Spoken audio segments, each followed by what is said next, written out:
This is the ultimate culinary cocktail, the Bloody Mary. Everyone has their own version of the Bloody Mary, and it's usually a variation on tomato, vodka, and spices.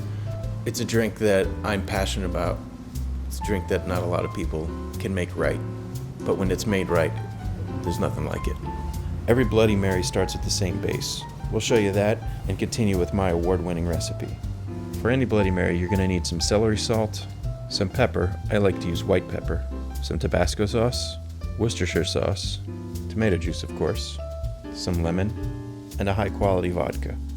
We're going to build this drink in a pint glass, starting with a few dashes of celery salt, followed by a few dashes of white pepper. Add a few dashes of Tabasco, a couple dashes of Worcestershire sauce, about 4 ounces of tomato juice. Next we'll throw in 2 ounces of vodka. I like to use a rye vodka because it stands up to the strong ingredients. And then we'll squeeze about a quarter of a lemon and throw it into the mix.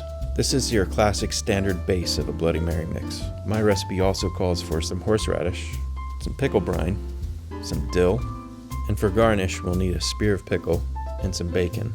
We'll also need some Old Bay seasoning to rim the glass.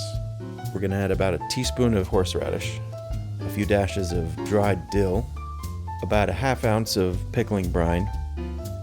Top it all off with some ice, and roll it 3 or 4 times. We don't want to over-dilute the drink by shaking. Leave the drink in the shaker and drain off any excess from the glass. This allows us to rim the glass with some Old Bay seasoning. Then pour the drink back into the pint glass and add your garnish. My recipe calls for a pickle spear and a piece of bacon. And there you have it. In my opinion, the best Bloody Mary you'll ever have.